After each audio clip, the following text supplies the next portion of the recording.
Hello বন্ধুরা, চলে এসেছি নতুন একটা ব্লগিং ভিডিও নিয়ে। তোমরা দেখেছো কালকে 2026 পড়বে বলে আমরা ফিস্টি করেছিলাম 2025-এ, আর বলেছিলাম যে 2026-এ সেটা খেয়ে দেখাবো। তো আজকে 2026 পড়ে গেছে, তো আজকে একটা ফিস্টি না করলেই নয়। তাই আমরা ভেবেছি যে আজকে একটা ফিস্টি করব। তো এখন আমি যাচ্ছি মাংস কিনতে।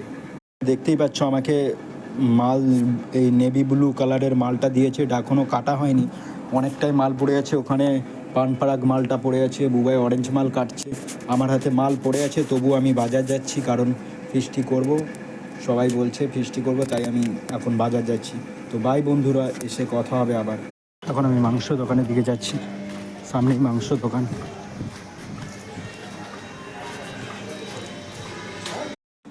এতক্ষণ আমি বাজার করতেছিলাম, কি বলবো, বাজারে এত ভিড়। আর এই দেখুন, এখানে মাংস, আলু, পেঁয়াজ, আদা, রসুন যা যাবতীয় লাগে সব বাজার করে নিয়ে এসেছি। চলো বন্ধুরা, জ্যাকেট খুলে দিয়েছি, এবার রান্নার জোগাড়ে লেগে পড়া যাক। কাজও হবে, রান্না করাও হবে। আমার পেঁয়াজ আর আলু কাটা শেষ হয়ে গেছে।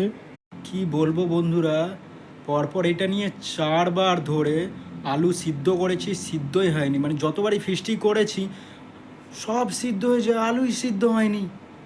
কালকেও যখন ফিস্টি হয় মাংস একবারে গলে গেছে, কিন্তু আলু আর সিদ্ধই হয়নি। তোমাদেরও কাদের কাদের বাড়িতে এরকম হয় আমাকে কমেন্টে বলবে। আমরা সবাই মিলে মাননীয় মুখ্যমন্ত্রীর কাছে 532 পৃষ্ঠার একটা আবেদন দেবো যে আলু কেন সিদ্ধ হবে নি। ধনেপাতা ছিল নি বলে ধনেপাতা ভাই আনতে গিয়েছিল, আর কালকে ফিস্টির মাঝখানে স্টোভটা খারাপ হয়ে গেছে।